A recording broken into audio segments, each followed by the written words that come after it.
Hello বন্ধুরা, স্বাগত তোমাদের সবাইকে উইন্ড ব্রেকারের পর্ব 3-এ। এই পর্বের শুরুতেই আমরা দেখতে পাই ক্লাসরুমে সাকুরার সামনে কিউতরোকে দেখে এই সময় ক্লাসের সবাই চমকে যায়। কিন্তু এখন সুহো বলে, বাহ কত সুন্দর, ক্লাসের সবাই কত এক্সাইটেড।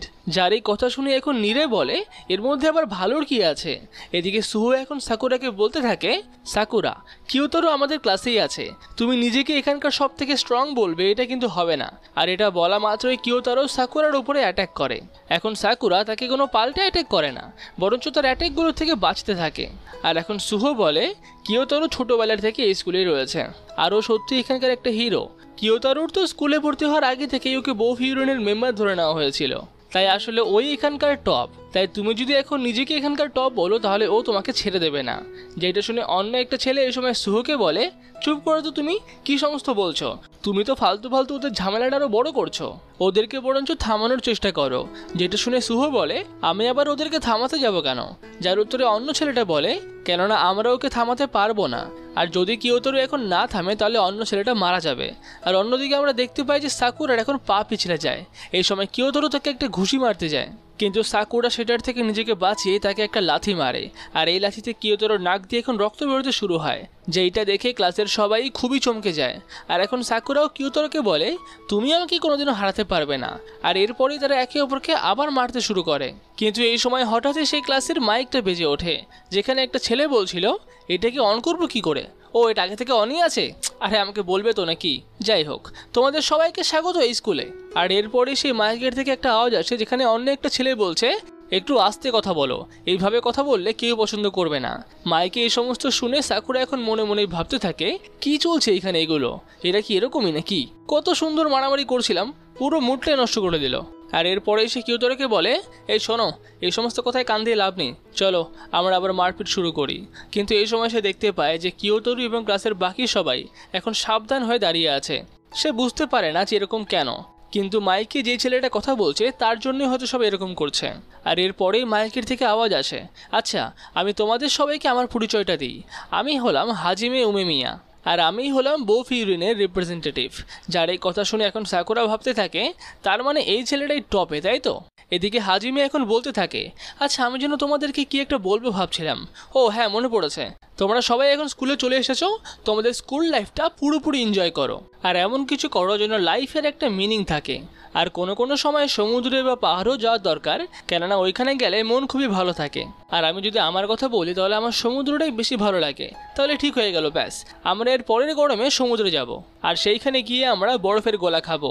যেটা শুনে নীরে এই সময় বলে, কিন্তু আমরা ওখানে কি এই সমস্ত কেন করব? যেটা শোনার পরে কিয়োতরো তার কাছে চলে আসে আর বলে, কেন তোমার এই প্ল্যানটা ভালো লাগছে না? যাকে দেখে নীরে এই সময় খুবই ভয় পেয়ে যায়। তাই সে বলে, না না কোনো সমস্যাই নেই, প্ল্যানটা তো খুবই ভালো। আর এরপরে সে বাঁচার জন্য চলে যায় সাকুরার কাছে। আর এখন মায়েকে হাজমে বলতে থাকে, যদিও আমি তোমাদেরকে এই সমস্ত বলার জন্য এখানে আসিনি, তোমরা সবাই এখন একসঙ্গে ক্লাসে এসেছো, আমি গ্যারান্টি যে তোমাদের সবার সঙ্গে সবার মিল হবে না। কিন্তু তাই বলে আবার প্রথম দিনেই খুবই খারাপ কিছু করে ফেলো না। আমি বলছি না যে তোমরা একেবারে প্রথম দিনেই খুব ভালো ফ্রেন্ড হয়ে যাও, কিন্তু তোমরা একে অপরের সঙ্গে কথা তো বলতেই পারো। আর এদিকে এখন কিয়োতরো তার নাকের থেকে রক্ত মুছতে থাকে, যেটা দেখে সুহো বলে, তুমি এখন রক্ত মোছা যাই করো, তোমাকে লড়াই করতে হাজিমে দেখে ফেলেছে। আর এখন হাজিমে আরও বলতে থাকে, তোমাদের সবাইকে আমি একটা শেষ কথা বলি, তোমাদেরকে কিন্তু এখন থেকে বলা হবে বোফ ইউরিন, তার মানে তোমরা এই শহরের প্রোটেক্টর। তাই সব সময় শহরের সমস্ত লোকজনদেরকে প্রোটেক্ট করবে, তাদেরকে সব রকমভাবে সাহায্য করবে, এটাই কিন্তু তোমাদের মেন কাজ। যেইটা শুনে এই সময় সবাই এক্সাইটেড হয়ে যায়, আর সবাই বলে যে হ্যাঁ আমরা করব। কিন্তু সাকুরা এখন হ্যাঁ করে না, বরঞ্চ সে এখন ভাবতে থাকে এই সমস্ত এরা কী বলছে। আর এদিকে হাজিমে এখন মায়েকে বলে, ঠিক আছে তোমাদের সঙ্গে অনেক কথা বলে ফেললাম, তাহলে এখন বাই। আর তার এই সমস্ত কথা শোনার পরে এখন সাকুরা ভাবতে থাকে, ছেলেটা আমাদের সামনে ছিল না, কিন্তু শুধুমাত্র মাইকে দিয়ে কথা বলেই ও সবাইকে মোটিভেট করছিল, আর সবাই ওকে খুব রেসপেক্ট করছিল। তার মানে স্ট্রং ফাইটার হলে কি সবাই এইভাবেই রেসপেক্ট করে? যাই হোক, এরপরে সুহো এসে সাকুরা আর কিয়োতরোকে বলে, তোমাদেরকে মনে হয় না তোমাদের কিছু একটা করার দরকার? আমি বলছি তোমরা হাত মিলিয়ে নাও, আর তারপরে এই লড়াইটা এখানেই শেষ করো। কিন্তু সাকুরা এই সময় এটা শুনে রেগে যায়, আর সে বলে, আমি এরকম কেন করব? আর আমাদের লড়াই এখনো শেষও হয়নি, এই ছেলেটাই আমাকে প্রথম মেরেছিল। আর এই বলার পরে সাকুরার মুখ লাল হয়ে যায়। তখন নীরে তাকে বলে, সাকুরা তোমার মুখ লাল হয়ে রয়েছে কেন? যেটা শুনে সাকুরা এখন নীরেকেও একটা ঘুষি মারে। আর এরপরই সুহো বলে, যেহেতু তুমি এখানকার সব থেকে টপে যেতে চাও, তাহলে তুমি এখানকার কারোর সঙ্গে এভাবে শত্রুতা করো না, এতে তোমার খুবই সমস্যা হবে। আর এখন সুহো কিয়োতোরোকেও বলে, যদি হাজিমেরা জানতে পারে যে তুমি তোমার ক্লাসমেটের উপরে অ্যাটাক করেছো, তাহলে তিনি কি ভাববেন বুঝতে পারছো তো। যেটা শুনে কিয়োতোরো এই সময় হাত এগিয়ে যায় সাকুরার দিকে তার সঙ্গে হাত মেলানোর জন্য। আর পেছন থেকে নীরেও এই সময় সাকুরাকে বলতে থাকে, সাকুরা হাত মিলিয়ে নাও। এখন সাকুরা মনে মনে ভাবতে থাকে, আমি হাত মেলাবো একজনের সঙ্গে, এটা হতেই পারে না। মারপিট করা ছাড়া অন্য কোনো কারণে আমি কাউকে ছুঁই না, এটা কেমন যেন একটা ব্যাপার। কিন্তু এই সমস্ত ভাবার পরেও সে কিয়োতোরোর সঙ্গে হাত মিলিয়ে নেয়। কিন্তু কিছুক্ষণ পরেই তারা একে অপরের হাতকে দাবাতে থাকে, যেটা দেখে সুহো এই সময় বলে, বাহ খুবই ভালো। আর এখন নীরে বলে, তোমার আবার এইটা কি করে ভালো লাগছে। যাই হোক, এরপরে সাকুরা আর কিয়োতোরো হাত ছাড়ায়। আর তারপরে তারা দুজনেই ভাবতে থাকে, ও কি গরিলা নাকি। আর এই সময় ক্লাসের কয়েকটা ছেলে এসে সাকুরার উপরে লাফিয়ে পড়ে, আর সাকুরা একেবারে পড়ে যায়। সাকুরা এখন বলে, তোমাদের আবার কি হলো, তোমরা কি করছো এই সমস্ত। যার পরে সমস্ত ছেলেরা বলে, তুমি সত্যিই দারুণ, আর তুমি অনেক ফ্লেক্সিবলও। তাদের এই সমস্ত কথা শুনেই সাকুরা ভাবতে থাকে, এই শহরটাই যেন কীরকম, আমি যখন থেকে এই শহরে এসেছি তখন থেকে আমার সঙ্গে এরকমই হচ্ছে। আর তার এইভাবে পড়ে থাকা দেখে অন্য একটা ছেলে থেকে জিজ্ঞাসা করে, তোমার আবার কি হলো, তুমি কথা বলছো না কেন। আর এখন অন্য একটা ছেলে বলে, তুমি ওর গলাটা বেশি জোরে চাপ দিয়ে দাওনি তো, ও অজ্ঞান হয়ে যায়নি তো। যেটা শুনে সাকুরা প্রথমে একটু হাসে, আর তারপরেই ওই ছেলেটাকে ঘুষি মেরে বলে, তোমার কি মনে হচ্ছে আমি এত তাড়াতাড়ি অজ্ঞান হয়ে যাব। আর এই সময় ক্লাসের গেটে অন্য একটা ছেলে আসে, আর সে সমস্ত ছেলেদেরকে বাইরে যেতে বলে।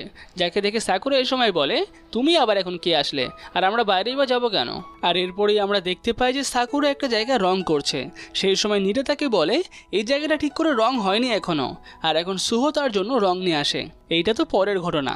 এখন আমরা জানতে পারি যে ওই ছেলেটা তাদেরকে গিয়ে বলছিল, তোমরা এক্ষুনি বাইরে চলো, না হলে তোমাদের জন্য আমি বকা খাবো। আর এরপরেই সবাই বাইরে চলে যায়। এই সময় ইয়াহেরেগি তাদেরকে বলে, তোমাদের এইখানে আসতে 7 মিনিট 48 সেকেন্ড আর 26 মিলি সেকেন্ড লাগলো, তোমাদের থেকে তো নার্সারির বাচ্চারাও ভালো। আর এই ছেলেটাকে এখন সাকুরা চিনতে পারে। যে সময় নীরে তাকে বলে, তুমি আবার একে কি করে চিনলে। আর এখন সাকুরা এটা নীরেকে বলতেই যায় যে আগের দিন যখন সে তাচিবানাকে বাঁচিয়েছিল, কিন্তু এই সময় হিরাগি তার কাছে চলে আসে আর তাকে ধরে নিয়ে একটু দূরে যায়। এখন সাকুরা জিজ্ঞাসা করে, তোমার আবার কি হলো, আমার সঙ্গে এরকম কেন করছো। আর এখন হিরাগি বলে, তোমাকে আমি বলেছিলাম না যে ওইখানে তাচিবানা ছিল, তুমি ওটা কাউকে বলবে না। কিন্তু সাকুরা এই সময় বলে, আরে ছাড়ো তো আমাকে, তুমি কি সমস্ত বলছো। আর এখন হিরাগি বলে, তুমি কোনো কথা শোনো না তাই না। এইদিকে নীরে এখন তাদেরকে দেখে বলে, ওরা আবার কি করছে। যার উত্তরে সুহো বলে, আমিও তো ঠিক বুঝতে পারছি না। এদিকে হিরাগি সাকুরাকে এখন বলতে থাকে, তুমি কোনোভাবেই বলবে না যে ওইখানে তাচিবানা ছিল, তাহলে ও আমাকে ছাড়বে না। এমনকি তুমি কাউকে এটাও বলবে না যে ওইখানে কি হয়েছিল। আর এরপরে হিরাগি দুটো ট্যাবলেট খায় আর সাকুরাকে বলে, আমি তো এইটা বুঝতে পারছি না যে তুমি এত দূর থেকে এখানে কেন আসলে, যে এখানকার বস খুবই খারাপ। আর এরপরে সাকুরা যখন নীরের কাছে আসে তখন নীরে থেকে জিজ্ঞাসা করে, ও তোমাকে কি বলছিল। যার উত্তরে সাকুরা বলে, আরে না না তেমন কিছুই না। কি জানি কেন ও রেগে গেল, তারপরে আমাকে উল্টোপাল্টা বলতে শুরু করলো। আর তারপরে আবার দুটো ট্যাবলেটকে এখানে চলে আসলো। যার এই সমস্ত কথা শুনে নীরে এখন সেটাকে ডায়েরিতে লিখতে শুরু করে। যার এই কথা শুনে সাকুরা থেকে জিজ্ঞাসা করে, তুমি আবার এটা লিখে রাখছো কেন। যার উত্তরে নীরে বলে, কেননা হিরাগি এই স্কুলের 4টে কিংয়ের মধ্যে একটা। ওমনিয়া হলো এই স্কুলের সব থেকে টপে, আর তার আন্ডারে 4টে কিং আছে। তারা সবাই এক একটা ক্লাসের ক্যাপ্টেনের মতো। ফিউরিনে টোটাল 4টে টিম আছে, আর আমরা তেমন টিমের মধ্যে আসি। আর এরপরে হিরাগি সবাইকে বলে, তোমরা একটা কাজ করো, তোমরা 5টা টিমে ভাগ হয়ে যাও, আর তোমাদের সমস্ত টিমকে সেকেন্ড ইয়ার বা থার্ড ইয়ারের কেউ একটা সামলাবে, আর তোমাদেরকে তাদের সব কথা মানতে হবে। আর এটা বুঝতে হবে যে বো ফিউরিন কীভাবে কাজ করে। তাহলে চলো এখান থেকে। আর এরপরে তারা রাস্তা দিয়ে হাঁটতে শুরু করে। আর এখন সাকুরা বলে, আমরা হাঁটছি কেন এইভাবে। যার উত্তরে হিরাগি বলে, আমরা পুরো শহরটার চক্কর লাগাচ্ছি আর দেখছি যে সব কিছু ঠিক আছে কিনা। যেটা শুনে সাকুরা বলে, হ্যাঁ সেটা না হয় ঠিক আছে, কিন্তু এই ছেলেটা আমার সঙ্গে কি করছে। যেটা শুনে হিরাগি বলে, আমাকে উমামিয়া বলেছে তোমাদের দুজনের উপরে নজর রাখতে, তোমরা প্রথম দিনই লড়াই করেছো। আর এখন সাকুরা বলে, ও আমাকে প্রথম মেরেছিল, সেই কারণেই আমি ওকে মেরেছি। যেটা শুনে হিরাগি বলে, সে সমস্ত আমি জানি না, কিন্তু তোমরা এখন থেকে দূরে দূরে থাকবে। যাই হোক, এরপরে সাকুরা হিরাগিকে একটা প্রশ্ন করে। সে বলে, আমাদেরকে যদি এই শহরটাকে প্রোটেক্ট করতেই হয়, তাহলে আমরা এভাবে ঘুরছি কেন। আমরা তো এই সমস্ত গুন্ডাগুলোকে খুঁজে ওদেরকে মারতে পারি। যেটা শুনে হিরাগি বলে, তাহলে তো আমরাই গুন্ডা হয়ে গেলাম। আর আমরা যখন ইউনিফর্ম পরে এখান দিয়ে ঘুরি, তখন আরও অনেকেই কোনো রকম ক্রাইম করার সাহসও করে না। আর যেহেতু আমরা সবাইকে প্রোটেক্ট করার জন্য এগুলো করছি, তাই আমাদেরকে প্রথম অ্যাটাক করার কোনো দরকার নেই। যেটা শুনে সাকুরা বলে, যা, এটা তো খুবই বোরিং একটা ব্যাপার। আর এখন হিরাগি তাকে বলে, তোমার কি শুধু মারপিটে ভালো লাগে। এই বলেই হিরাকি চলে যায় একটা বুড়িমাকে সাহায্য করতে, আর বাকিদেরকেও ওনার সাহায্য করতে বলে। তাই এখন সবাই সেই দিকে এগিয়ে যায়, আর গ্যাংস্টাররা তার দেয়ালে যে সমস্ত উল্টোপাল্টা এঁকে রেখেছিল তারা সেগুলোকে রং করে। যেটা দেখে এখন দোকানদার বলে, সত্যি তোমরা আমাকে অনেক সাহায্য করছো, তোমরা প্রত্যেকবার দেয়ালগুলো রং করে যাও আর প্রত্যেকবারই ওরা উল্টোপাল্টা এঁকে যায়, কিন্তু এখন এটা অনেকটাই কমে গেছে। কিন্তু এখন এই সমস্ত কাজগুলো দেখে সাকুরার একদমই ভালো লাগে না। সে বলে বউ ফিরুন এই সমস্ত করে বেড়ায়। যাই হোক, এরপরে সবার কাজই শেষ হয়ে যায়, আর তারপরে দোকানদার সবাইকে কিছু খাবার জিনিস দেয়। এখন তারা রাস্তা দিয়ে সেগুলো খেতে খেতে যায়। এই সময় হিরাকি সাকুরাকে বলে, তোমার এই সমস্ত করতে ভালো লাগে না, তোমার শুধু মারপিট করতে ভালো লাগে। আমি তোমার কথা বুঝতে পারছি, কেননা আমিও আগে তোমার মতনই ছিলাম, কিন্তু পরে আমি বুঝলাম যে লোকজনদের সাহায্য করেও অনেক মজা আছে। আর এই সমস্ত কথা বলতে বলতেই তারা একটা জায়গাতে পৌঁছে যায়, যেখানে গিয়ে সাকুরা দেয়ালের মধ্যে একটা ছবি দেখতে পায়। যেটা দেখেই সে বলে, এরকম বেকার ছবি আবার কিসের? যেটা শুনে নীরে সঙ্গে সঙ্গেই বলে, না তুমি ভুল করে এই সমস্ত বলো না, ওরা হয়তো শুনে ফেলবে। সাকুরা জিজ্ঞাসা করে যে কারা শুনে ফেলবে। সেই সময় নীরে বলে, এটা বো ফিউরিন আর অন্য টিমের বর্ডার, তাই এই বর্ডারের ওপাশে তুমি একদম যাবে না, আর কোনো রকমের কোনো সমস্যার সৃষ্টি করবে না। ওই দিকের এরিয়াটা অন্য একটা টিম প্রোটেক্ট করে, যার নাম সিস্টোরিন, আর ওরা শুধুমাত্র পাওয়ারটাকেই মেন দেখে। যেটা শুনে সাকুরার খুব ভালো লাগে। আর এই সময় তারা দেখতে পায় যে ওই বর্ডারের ওই পাশ থেকে একটা ছেলে দৌড়ে দৌড়ে আসছে, যার ইউনিফর্ম দেখে হিরাকি চিনতে পারে যে এইটা তো এই পাশেরই কোনো একটা মিডল স্কুলের ছেলে। সেই সময় সে বলে যে তুমি ওই পাশে কী করছো, তাড়াতাড়ি দৌড়ে এই পাশে আসো। আর এই সময় তারা এটাও দেখতে পায় যে তার পিছনে সিস্টোরিনের কয়েকটা ছেলে লেগে রয়েছে। আর এখন এই ছেলেটা পড়ে গেলে সিস্টোরিনের একটা ছেলে থেকে মারতেই যায়, কিন্তু সেই সময় সাকুরা আর কিয়োতোরু মিলে একসঙ্গে তাকে লাথি মেরে ফেলে দেয়। যেটা দেখে নীরে এই সময় ভয়ে কাঁপতে কাঁপতে বলে, তোমরা এটা কি করলে? আমরা এখন শত্রুদের জায়গাতেই রয়েছি, আর তোমরা ওকে প্রথম মারলে। আর এখন সাকুরা বলে, আমরা কোথায় প্রথম মারলাম?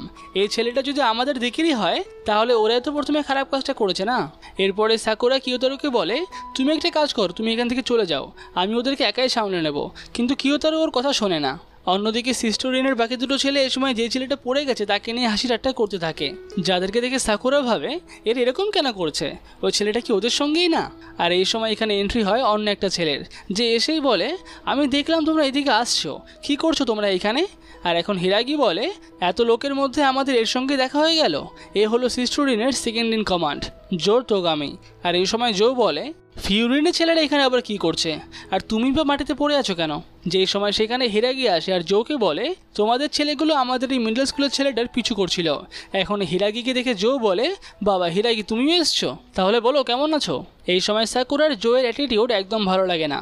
তারা সবাই বুঝতে পারে যে জো খুব একটা ভালো ছেলে না। আর এই সময় সেই ছেলেটা উঠে যায় যাকে সাকুরা লাথি মেরেছিল, আর সে এখন সাকুরাকে বলে, তোমরা আমাদের এদিকে কি করছো? তোমরা জানো না যে বর্ডারের বাইরে অন্য এলাকায় কারোর যাওয়ার পারমিশন নেই? আর এইটুকু বলা মাত্রই জো ছেলেটার মাথায় বোতল ফাটিয়ে দেয়, আর তাকে একটা ঘুষি মেরে বলে, তুমি আবার চিল্লামিল্লি কেন করছো? তুমি তো হেরে গেছো, তার মানে তুমি উইক।